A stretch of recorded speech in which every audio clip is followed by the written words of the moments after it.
Pemirsa, memasuki musim penghujan, omset penjualan jas hujan di Kota Makassar meningkat drastis.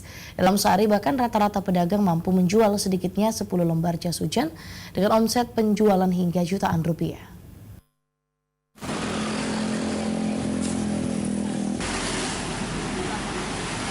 Omset penjualan jas hujan meningkat seiring masuknya musim penghujan. Bisnis yang tergolong musiman ini diakui pedagang mampu memberi keuntungan hingga puluhan juta rupiah.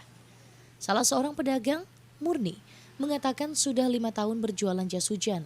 Ia mengaku menekuni penjualan jas hujan dalam beberapa tahun terakhir karena banyak memberi keuntungan. Untuk harga jas hujan sendiri, Murni menjelaskan dijual dengan harga bervariasi, mulai Rp50.000 hingga Rp100.000 tergantung jenis dan motif jas hujan tersebut. Menurutnya selama memasuki musim hujan, ia mampu menjual hingga 10 lembar jas hujan dalam sehari. Lumayan ya.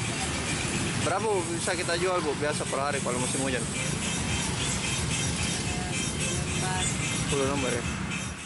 Murni menambahkan modal usaha yang dibutuhkan untuk menjual jas hujan hanya 5-6 juta saja.